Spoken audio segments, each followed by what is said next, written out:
Assalamualaikum warahmatullahi wabarakatuh.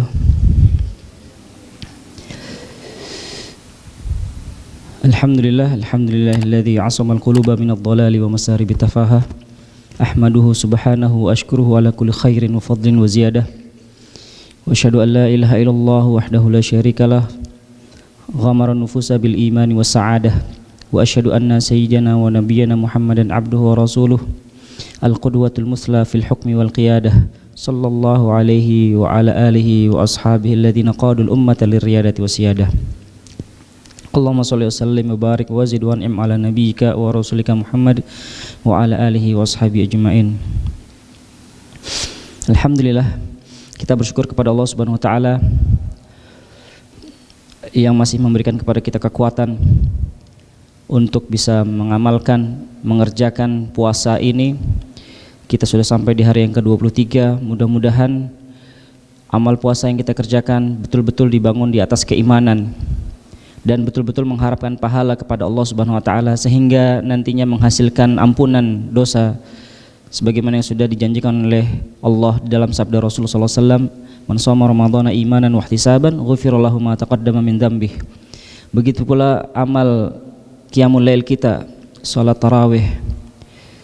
Mudah-mudahan apa yang kita lakukan pada salat tarawih kita betul-betul di atas landasan keimanan dan mengharapkan pahala sehingga Allah betul-betul bisa mengampuni dosa-dosa kita. Kemudian salat serta salam semoga tetap tercurah limpahkan kepada Nabi kita Muhammad sallallahu alaihi wasallam yang telah memberikan pedoman buat kita tentang bagaimana seharusnya kita mengisi bulan Ramadan. Bagaimana seharusnya kita sebagai seorang muslim memaksimalkan potensi yang ada di bulan Ramadan. Karena sejatinya bulan Ramadan ini adalah bulan tergabungnya banyak kemuliaan. Di situ ada kemuliaan bulan Ramadan itu sendiri, di situ ada kemuliaan puasa, dan di situ ada kemuliaan Al-Qur'an yang mana Allah turunkan Al-Qur'an di bulan Ramadan, dan juga tentunya di situ ada kemuliaan Lailatul Qadar di mana Allah menurunkan Al-Qur'an di malam yang penuh dengan keberkahan, di malam Lailatul Qadar. Maka sebelum kita beranjak lebih jauh kepada pembahasan kita, yaitu amalan 10 hari terakhir di bulan Ramadan, maka izinkan kami memulai pembahasan ini dengan mengutip firman Allah Subhanahu wa taala dalam surat An-Nahl ayat 97.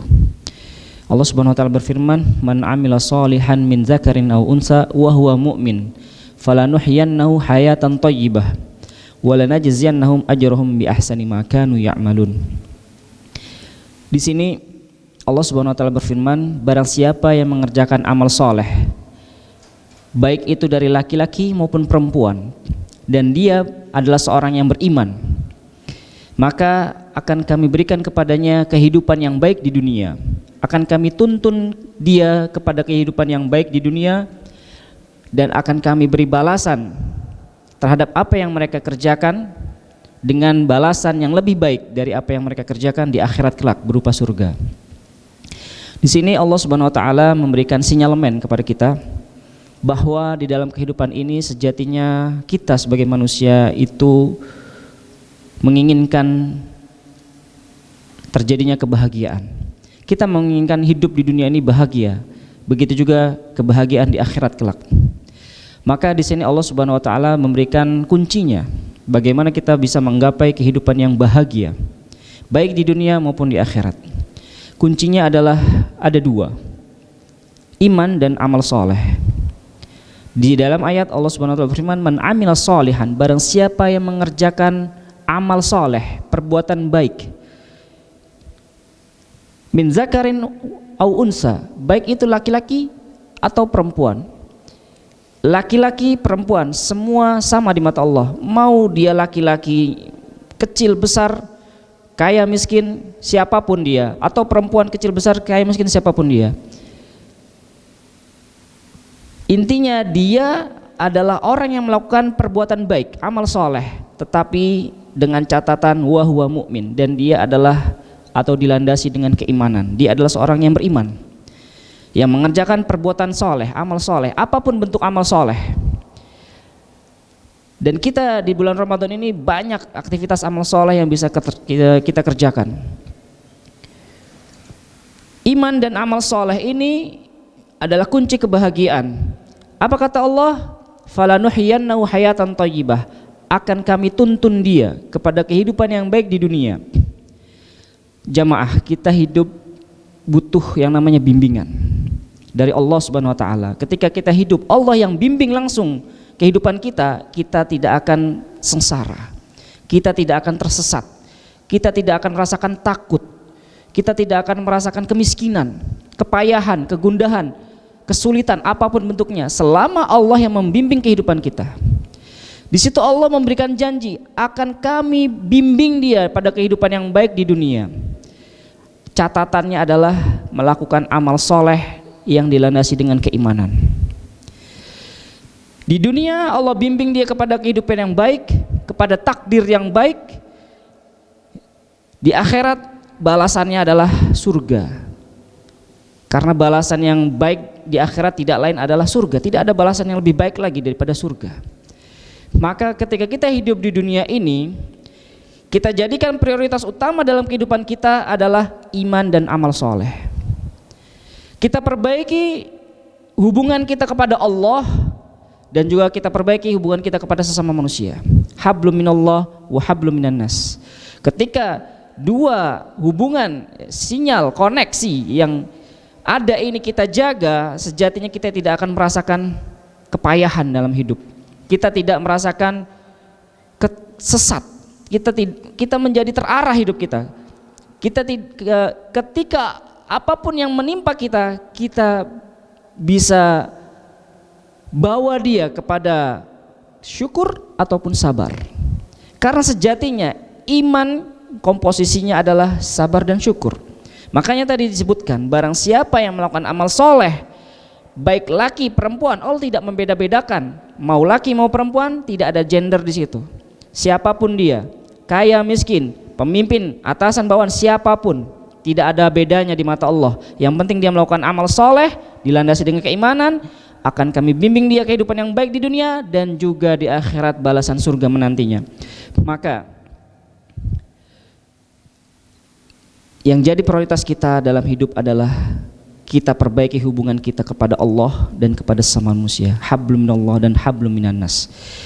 Ketika dua hal ini menjadi baik, kita evaluasi bagaimana hubungan kita kepada Allah, bagaimana hubungan kita kepada semua manusia, maka sejatinya itu sudah cukup bagi kita untuk bisa merasakan kehidupan yang damai, yang bahagia.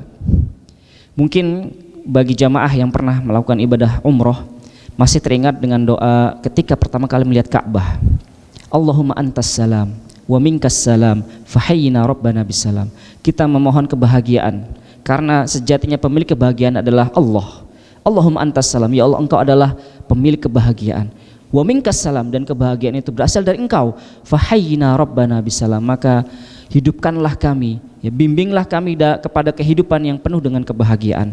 Maka bahagia kuncinya adalah iman dan amal soleh.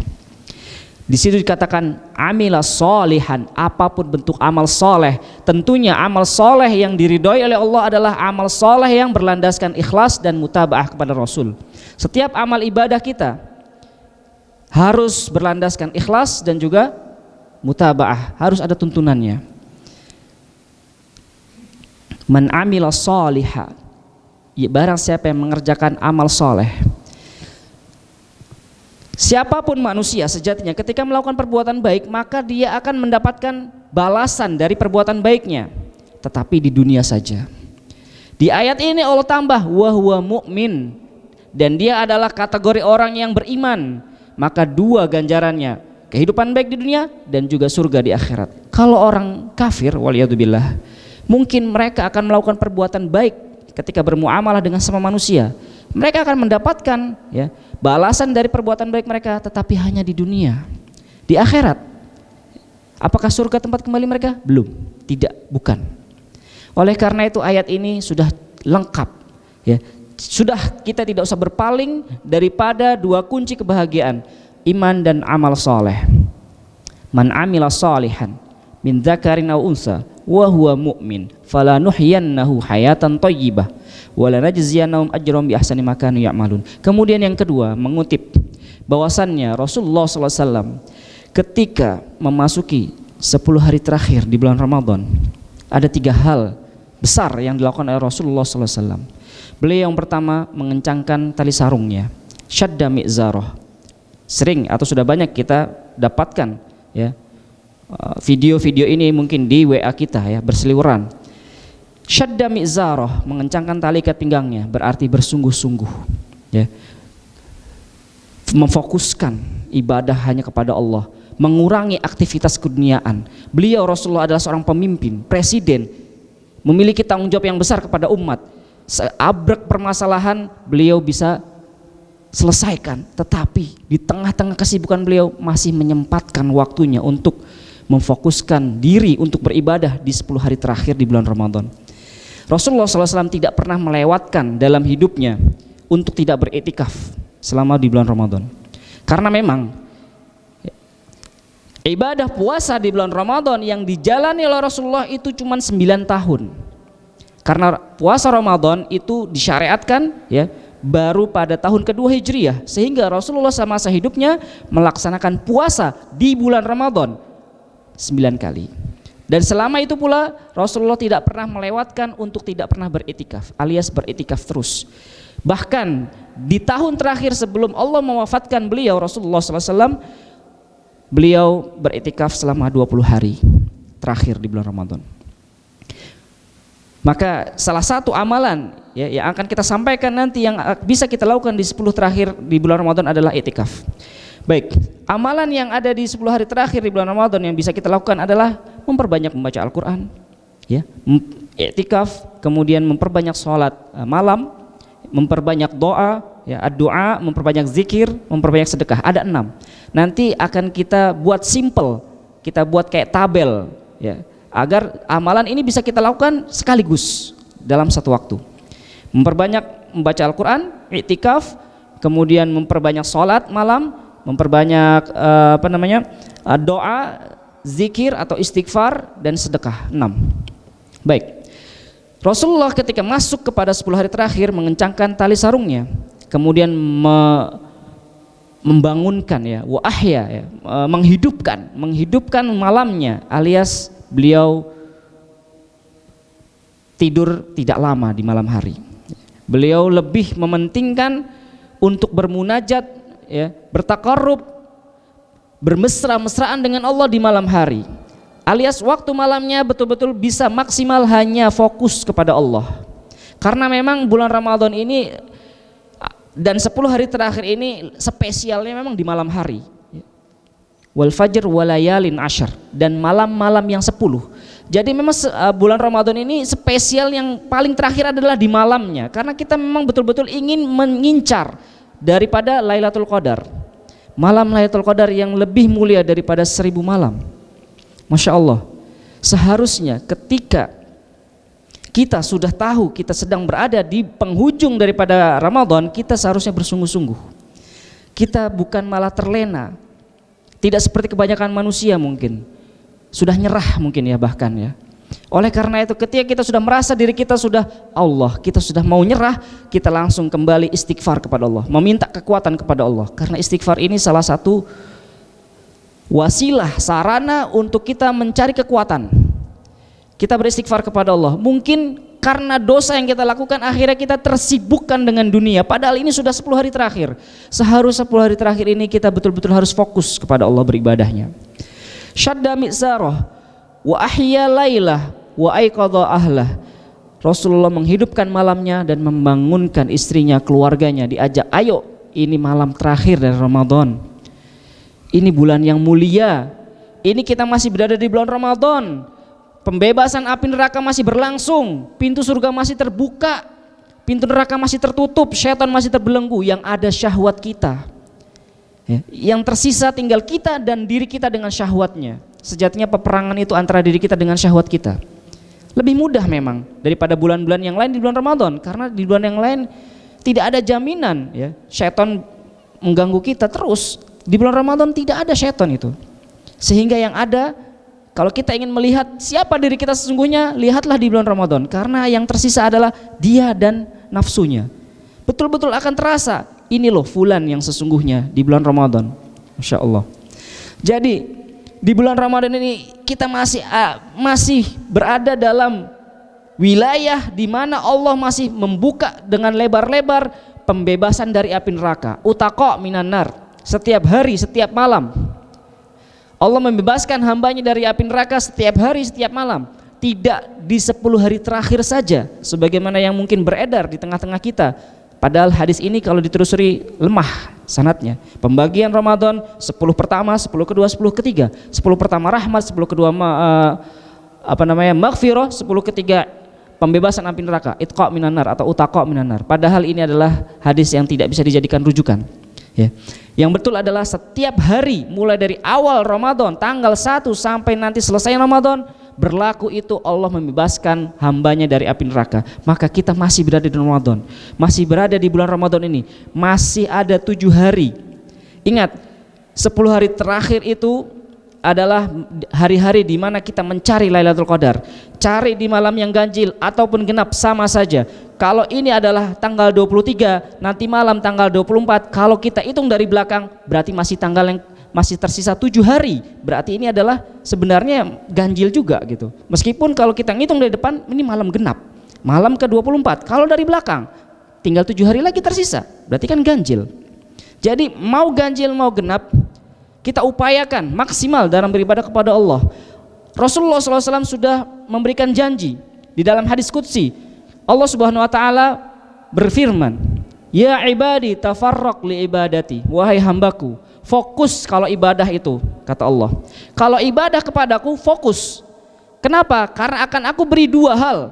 Yang pertama, fa'amla yadaka fa'amla sodroka ghina, aku akan penuhi hatimu dengan kekayaan. Malaktu sodroka ghina wa asud faqroka, kata Allah. Dan aku penuhi kebutuhan, apa yang menjadi kebutuhan hidupmu aku penuhi.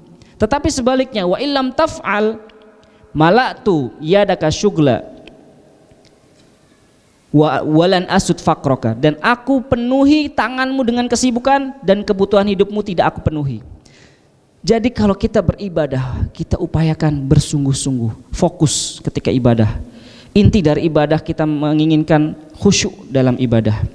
Maka ketika kita beribadah, apapun jenis ibadah kita upayakan untuk fokus. Karena dengan kita fokus beribadah kepada Allah, ini sejatinya membuka pintu rizki. Allah akan kayakan hati kita. Kemudian Allah akan penuhi kebutuhan kita. Sebaliknya, ketika kita tidak fokus beribadah, yang ada kita ini sibuk aja. Mungkin ya, bisa jadi ketika kita terlalu sibuk dengan pekerjaan, ini adalah salah satu sinyalemen yang Allah berikan, tanda yang Allah berikan bahwa kita mungkin kurang fokus ketika beribadah, sehingga ya kita ini terasanya sibuk aja gitu. Sibuk aja, ada aja yang dikerjain. Ini udah terakhir di bulan Ramadan masih sibuk aja dengan kerjaan. Allah wal'iyadzubillah. Kita beristighfar kepada Allah. Mungkin dengan istighfar ini Allah bisa memberikan jalan keluar. Yang tadinya misalnya ini kerjaan numpuk A, B, C, D, ketika istighfar, astagfirullah ya Allah, mungkin ini karena dosa-dosaku ya Allah, padahal ini malam terakhir, kenapa saya tidak atau belum membaca Al-Quran pada hari ini, atau pada hari ini aku belum beristighfar kepadamu ya Allah, belum berzikir kepadamu, Masya Allah, belum bersedekah dengan uang yang kami miliki kepada sesama. Maka kita istighfar. Mungkin dengan istighfar itu Allah akan memudahkan urusan kita, melancarkan, menyelesaikan apa yang menjadi kesibukan kita. Makanya tadi fokus dalam beribadah, maka Allah akan penuhi 2 hal.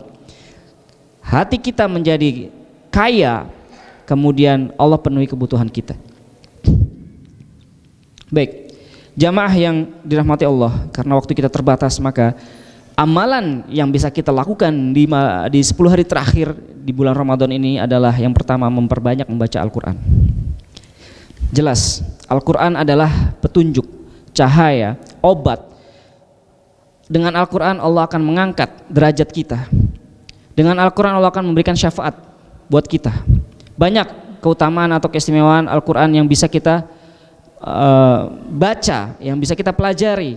Maka dari itu sudah nyata kalau memang Al-Quran itu memberikan banyak manfaat, maka mulai dari sekarang kita banyak-banyak memperbaca Al-Quran, ya, memperbanyak membaca Al-Quran. Satu huruf yang kita baca bernilai 10 kebaikan.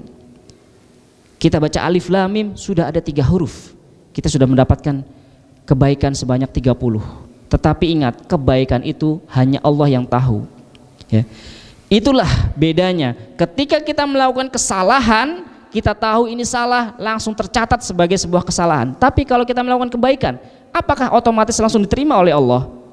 Tanda tanya, misteri. Oleh karena itu tadi, ketika kita beribadah, upayakan kita penuhi syarat diterimanya ibadah kita. Ikhlasun niyah dan mutaba'atur rasul.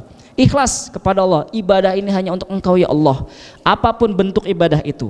Sampai pun ketika kita tidur di bulan Ramadan, kita niatkan ibadah. Tidur di bulan Ramadan bukan ritual ibadah, tetapi ketika kita tidur dengan niat atau dalam rangka ibadah, menjadi pahala. Ya Allah, ngantuk ini siang ini, ya, aku pengen istirahat sejenak, tidur. Dalam rangka apa? Mudah-mudahan dengan tidurnya aku barang 10 menit, setengah jam, 1 jam bisa lebih kuat lagi untuk mengaji membaca Al-Quran, ya, setelah kita tidur.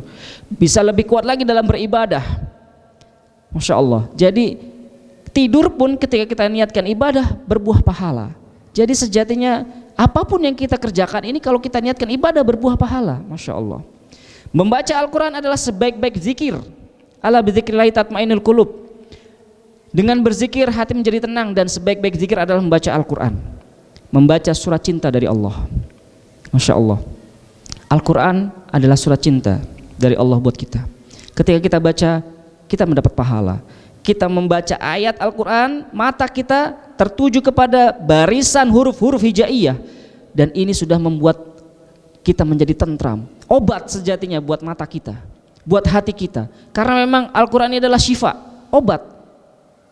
Kalau kita katakan obat, dokter aja kalau ngasih resep obat itu pasti pakai takaran, ya kan? Ketika kita mengeluh kepada dokter tentang penyakit yang kita alami, ya, pasti akan terjadi dialog di situ, sehingga seorang dokter memperkirakan racikan yang tepat buat penyakit ini. Oleh karena itu, dengan Al-Quran pun juga bisa berlaku. Ketika kita merasakan diri kita ini kok rasanya penyakitnya udah akut ya gitu ya, maka banyak-banyaklah membaca Al-Quran. Dosisnya ditambah lagi, bacanya banyak lagi. Kalau kita merasa ada apa dengan jiwa ini gitu, kok merasa kayak gersang, segera berobat dengan Al-Quran. Dosisnya sesuaikan. Kalau kita butuh untuk banyak berinteraksi dengan Al-Quran, mengapa tidak gitu? Kita membaca Al-Quran dengan sebanyak-banyaknya. Toh dengan satu huruf yang kita baca itu sudah menilai ibadah. Jadi di dalam bulan Ramadan ini tidak masalah membaca Al-Quran sebanyak-banyaknya. Tentunya membaca Al-Quran sesuai dengan hukumnya, ya. Karena wajib bagi kita untuk membaca Al-Quran dengan tajwidnya, hukumnya. Baca Al-Quran sebaik-banyaknya, khatam sebanyak-banyaknya, tidak masalah, ya, tidak masalah. Mumpung kita punya waktu masalahnya. Belum tentu kita keluar dari Ramadan ini punya waktu sebagaimana yang kita miliki di bulan Ramadan. Sekali lagi, sebenarnya ada dan tidaknya waktu itu tergantung kita. Ketika kita menyempatkan, insya Allah ada waktu. Kalau kita nggak menyempatkan, nggak bakal punya waktu jadinya untuk membaca Al-Quran. Sekali lagi, ini semua kembali kepada kita, kembali kepada iman dan amal soleh kita, kembali kepada fokus nggak kita ketika beribadah kepada Allah Subhanahu Wa Taala. Baik, kemudian yang kedua, amalan yang bisa kita lakukan di 10 hari terakhir di bulan Ramadan adalah i'tikaf. Pembahasan ini akan kita bahas di akhir ya, karena pembahasannya akan merujuk kepada kitab ya. Kemudian yang ketiga, memperbanyak sholat malam. Memang Aisyah menceritakan tentang sifat sholat malamnya Nabi. Memang kalau kita merujuk kepada sinyal ya, atau berita atau kabar dari Aisyah bahwasanya Rasulullah SAW itu ketika sholat malam tidak lebih daripada 11 rakaat, mau di bulan Ramadan atau selain di bulan Ramadan. Kalau kita ingin merujuk kepada hadis itu ya ahlan wa sahlan, boleh saja, tidak mengapa gitu. Tetapi kalau kita ingin menambah jumlah rakaat pun juga tidak masalah, karena ulama pun juga memperbolehkan. Meskipun di hadis Aisyah ya menceritakan tentang sifat sholat malamnya Nabi tidak lebih dari 11. Tetapi kalau ingin menambah silahkan. Mungkin ya setelah sholat Isya kita ikut sholat tarawih dengan imam sampai selesai, nggak masalah, 11 rakaat dengan witirnya. Kemudian di malam hari kita tambah lagi sholat malam kita. Tapi ingat, tidak melakukan witir 2 kali dalam satu malam. Ini yang menjadi catatan. Jadi ketika kita ingin menambah, ya tambah 2, 4, 6, 8. Jadi kita tambah dengan bilangan yang genap. Kita udah sholat taraweh ya, sholat malam dan witirnya gitu, tahajud dengan witirnya 8 dan 3 gitu. Kita ingin mendapatkan fadilah sholat semalam penuh, betul ya. Ketika kita sholat bersama imam sampai selesai 11 rakaat, sejatinya kita sudah mendapatkan keutamaan yang besar ya. Berupa apa? Seperti sholat semalam penuh. Jadi ketika kita ikut sholat taraweh dengan imam sampai dia salam selesai 11 rakaat, kita sudah mendapatkan kemuliaan itu. Terus sisanya ngapain? Sisanya bisa kita isi dengan membaca Al-Quran, karena sebaik-baik zikir adalah membaca Al-Quran. Kita bisa menggunakannya untuk berzikir, berdoa, ya kan, banyak hal. Membaca Al-Quran, karena kita sudah sholat taraweh tadi bersama imam misalnya. Tapi kalau kita memang ingin bangun lagi untuk sholat lagi, karena kita merasa di akhirat kelak nanti itu berdirinya kita itu lama untuk mengantri peradilan Allah, maka salah satu wasilah yang bisa kita gunakan untuk meringankan penderitaan ketika kita menunggu adalah dengan memperbanyak berdiri kita untuk sholat. Maka kita sholat, enggak apa-apa. Kita bangun lagi di malam hari, mungkin ada jamaah yang kedua, kita ikut. Tetapi kita tidak tutup dengan witir, karena di awal sudah ditutup dengan witir. Maka kita tambah 2, tambah 4, tambah 6, tambah 8. Yang penting tidak diwitirkan lagi, karena sudah diwitirkan di awal. Baik, itu yang ketiga, amal yang bisa kita lakukan di 10 hari terakhir di bulan Ramadan. Ingat, ini amalan yang kita lakukan juga sebenarnya dari awal Ramadan sampai sekarang. Tetapi ini adalah momentumnya beda. Ini momentum 10 hari terakhir. Jangan sampai urusan dunia masih menyibukkan kita. Kita ingin kita berkhalwat kepada Allah, berdua-duaan dengan Allah, bermesra-mesraan dengan Allah, bermunajat, memohon ampun, beristighfar. Masya Allah. Kemudian yang keempat, amalan yang bisa kita lakukan ya untuk mengisi 10 hari terakhir kita di bulan Ramadan adalah dengan memperbanyak doa. Memperbanyak doa. Doa-doa yang kita hafal, atau kalau belum kita hafal, kita mencoba untuk menghafalnya. Jadi minimal ketika kita masuk di bulan Ramadan, kita siap paling tidak dengan buku ya, buku apalah yang isinya itu doa-doa di bulan Ramadan. Kalau memang kita belum hafal, kita belilah, kita berupaya, kita mencari. Ketaatan kepada Allah itu butuh usaha dan pengorbanan. Kita aja waliyadzubillah ketika melakukan kesalahan, terkadang itu kita rela untuk mengeluarkan rupiah. Untuk melakukan kesalahan kita rela untuk mengeluarkan rupiah. Tetapi kenapa ketika kita untuk melakukan ketaatan kita kok sangat-sangat kikir untuk mengeluarkan rupiah? Hanya sekedar membeli buku misalnya, yang itu di situ berisi tentang doa-doa di bulan Ramadan atau apapun, kita bisa baca kalau kita belum hafal. Masya Allah. Kita perbanyak doa-doa di bulan Ramadan, dan tentunya doa yang paling dianjurkan di 10 hari terakhir adalah doa yang berdasarkan riwayat Aisyah.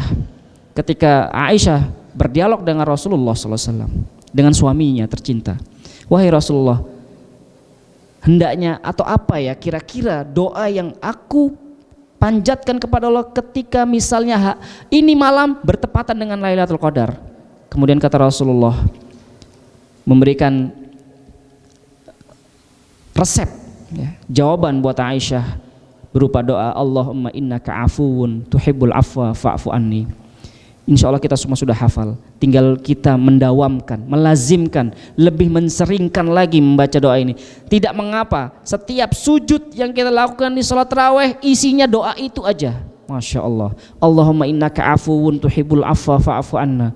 Allahumma innaka afuwun tuhibbul afwa fa'fu anna. Setiap sujud yang kita lakukan jangan terlewatkan untuk tidak ada doa di situ.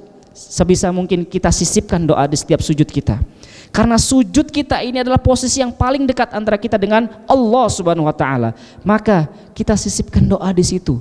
Mumpung posisi kita lagi dekat-dekatnya sama Allah. Kita sisipkan doa, Allahumma innaka afuwun tuhibbul afwa fa'fu anna. Ini doa yang diajarkan Rasulullah ketika kita berada di hari-hari terakhir di bulan Ramadan ini, 10 hari terakhir, bahkan kita sekarang sudah masuk kepada 23, tinggal 7 lagi hari yang tersisa. Masya Allah. Dan nanti malam adalah malam ke-24. Maka kita lebih meringkan lagi doa ini, Allahumma innaka afuwun tuhibbul afwa fa'fu anna. Kemudian tak lupa juga, jangan sampai kita lupa dengan doa yang sering diucapkan oleh Rasulullah SAW. Rabbana atina fid dunya hasanah wa fil akhirati hasanah wa qina adzabannar. Ini doa sudah hafal, anak kecil hafal. Doa sapu jagat namanya.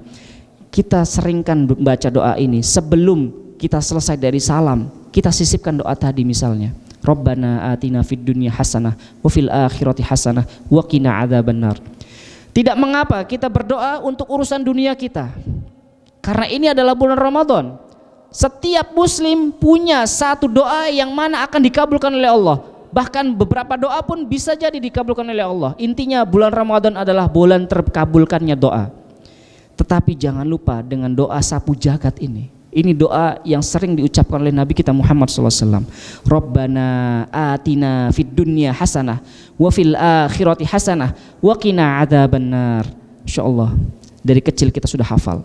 Tinggal bagaimana kita lantunkan doa ini, ya, dilandasi dengan kekuatan iman yang kita miliki kepada Allah Subhanahu wa taala.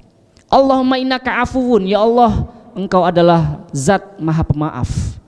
Tuhibbul afwa, sangat mencintai maaf. Fa'fu anna, maka maafkanlah kami. Al-afu berbeda dengan al-maghfirah. Oleh karena itu kita diminta oleh Rasulullah untuk lebih banyak membaca doa ini. Al-afu adalah ketika kita memohon maaf kepada Allah, kita sejatinya menginginkan perbuatan buruk kita itu yang dicatat, yang tercatat perbuatan buruk kita itu dihapus, disetip, ya, dihapus. Al-maghfirah, ampunan, Allah mengampuni kita, memaafkan kita, tetapi tidak ada jaminan, ya, perbuatan buruk kita itu dihapus. Jadi itu bedanya antara al-afu dengan al-maghfirah. Istighfar dengan taubat itu memang satu paket, ya. Istighfar dengan taubat satu paket, tetapi doa ini, inilah keistimewaannya umat Islam. Inilah yang Rasulullah ajarkan ketika kita berada di saat-saat di bulan Ramadan. Sebagaimana Rabbana atina tadi, ketika kita misalnya umrah atau haji, ya, ada saat-saat kita membaca itu dari Rukun Yamani sampai Hajar Aswad, ya kan? Hanya doa itu saja yang dipanjatkan, bukan yang lainnya, insyaallah. Kemudian yang berikutnya, hal yang bisa atau amalan yang bisa kita lakukan di 10 hari terakhir di bulan Ramadan adalah memperbanyak zikir. Ya, memperbanyak zikir, memperbanyak istighfar. Ya, istighfar ini adalah obat. Obat dari penyakit kita. Istighfar dan sedekah itu obatnya, ada dua. Ya. Jadi yang kelima adalah memperbanyak istighfar atau zikir, yang keenam adalah sedekah. Zikir-zikir yang bisa kita lafadzkan yang mudah, la ilaha illallah, la haula wala quwata illa billah. Banyak, subhanallah wa bihamdih, subhanallah wa bihamdih, subhanallah wa bihamdih, subhanallahil azim. Banyak. Subhanallah wa bihamdih, subhanallahil azim, subhanallah wa bihamdih saja itu sudah ada riwayatnya juga. Subhanallah wa bihamdih, subhanallahil azim. Kemudian apa lagi? Subhanallah walhamdulillah wala ilaha illallah wallahu akbar. Sedikit pengalaman ketika kami melakukan perjalanan dari tempat kami ke sini, kekuatan yang namanya zikir itu bisa kita rasakan. Yang namanya di jalan itu kita butuh konsentrasi penuh, ya kan? Kalau kita tidak konsentrasi sedikit, mungkin kita akan blank. Bisa jadi, ya, lampu merah kita terabas atau waliyadzubillah bersentuhan dengan kendaraan lainnya. Maka salah satu sarana agar kita bisa fokus lagi ketika kita berkendara adalah dengan istighfar, zikir. Ya, perbanyak membaca zikir. Astaghfirullah wa atubu ilaih, astaghfirullah wa atubu ilaih, la ilaha illallah wahdahu la syarikalah, lahul mulku wa lahul hamdu wa huwa ala kulli syai'in qadir. Kita jadi fokus lagi. Apalagi puasa. Puasa itu gampang banget kita untuk gagal fokus gitu, ya. Melakukan perjalanan selama 3 jam ya setengah, tadi kita melakukan perjalanan 3 jam setengah, itu butuh konsentrasi yang penuh. Dan kita ini ya sudah berada di garis, dekat lagi garis finish di bulan Ramadan, maka yang menang nanti di garis finish adalah mereka yang istiqomah. Sedikit gambaran simpelnya kayak misalnya pertandingan bola lah gitu ya. Di luar sana mungkin ada teman-teman kita yang masih suka nonton bola gitu kan. Apalagi ini sudah memasuki babak semifinal ya bagi mereka yang suka bola. Bentar lagi final. Siapa sih mereka yang bisa bertahan sampai semifinal dan akhirnya ke final? Mereka yang istiqomah. Yakin mereka yang istiqomah dalam menampilkan permainan cantiknya ya. Enggak cuma permainan cantik, istiqomah dah dalam strategi apapun semuanya. Itulah yang membawa mereka kepada garis final dan akhirnya nanti mungkin dia akan menang. Istiqomah. Kalau kita tidak punya istiqomah, istiqomah ini adalah landasannya adalah sabar ya. Sabar. Karena dalam ketaatan kita kepada Allah butuh yang namanya kesabaran. Kalau kita nggak sabar, mana ada kita bisa mau duduk ya untuk mendengarkan kajian ini mungkin barang setengah jam atau 1 jam. Atau kita sholat tarawih nanti barang setengah jam atau 1 jam. Kalau kita nggak punya sabar di situ, ya kita mungkin nyerah di tengah jalan. Puasa, ngapain kita capek-capek, nggak makan, nggak minum, menahan hal-hal yang membatalkan puasa dari pagi sampai nanti mau menjelang maghrib. Kalau kita nggak punya kesabaran di situ, maka inilah kunci daripada keimanan seorang mukmin ya, sabar, syukur ya, sabar dan syukur. Sebagaimana hadis Rasulullah SAW, ajaban li amril mu'min, sungguh menakjubkan setiap perkara seorang yang beriman itu. In asobathu sarra syakara, kalau dia diberi karunia dia bersyukur. Wa in asobathu dharra sabar, kalau dia diberi ujian dia bersabar. Wa laisa dzalika li ahadin illa lil mu'min, yang bisa sabar dan bisa syukur ini adalah hanya orang yang beriman.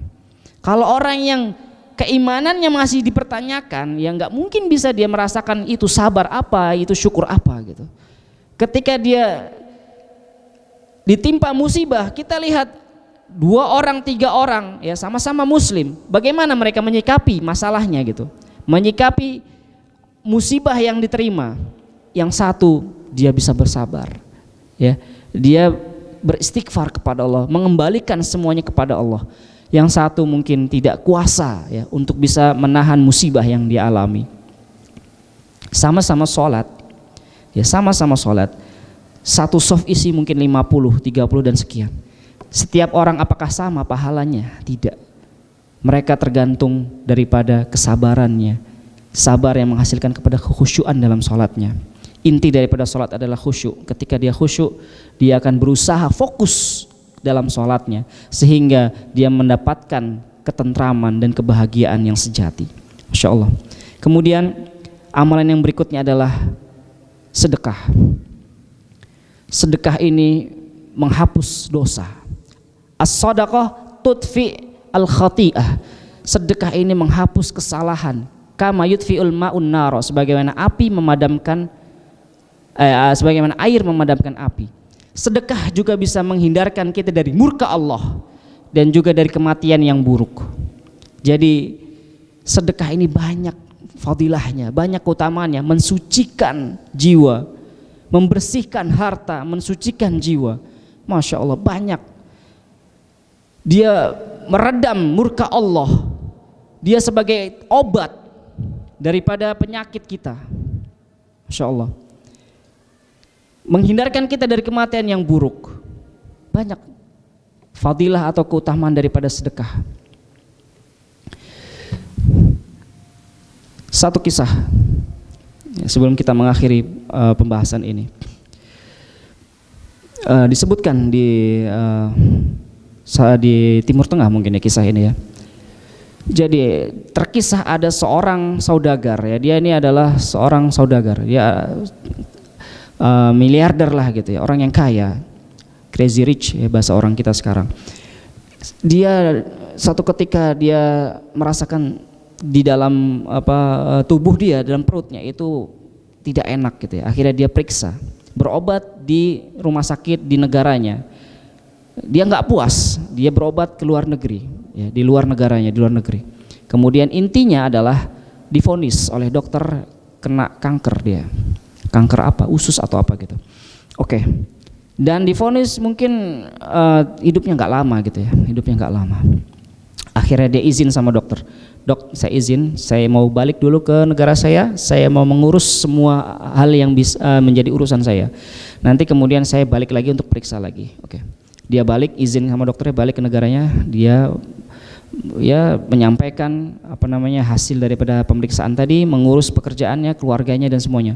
Satu ketika sampai saat di mana dia sedang dalam perjalanan dari rumah mau menuju ke kantornya gitu ya, dia sekilas melihat tempat jagal daging ya, tempat jual daging.